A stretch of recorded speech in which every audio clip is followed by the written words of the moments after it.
C'est comme ça qu'elle en est venue à manger son propre... Waouh. Sauter un repas vous apprendra qui vous êtes pendant l'après-midi. Sauter une journée de repas vous apprendra qui vous êtes pour le restant de l'année. C'est la leçon de dev perso que je voulais vous transmettre aujourd'hui et je vais vous raconter l'histoire d'où elle me vient.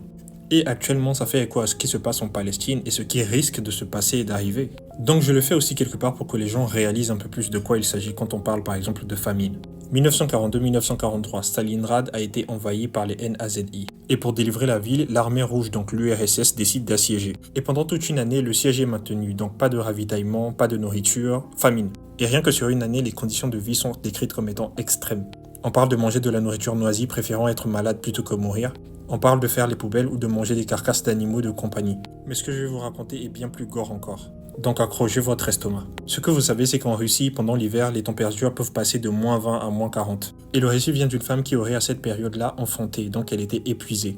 Elle essaie de donner le sein à son enfant, mais au fil des semaines, plus rien n'en sort, puisqu'elle-même ne mange quasiment rien.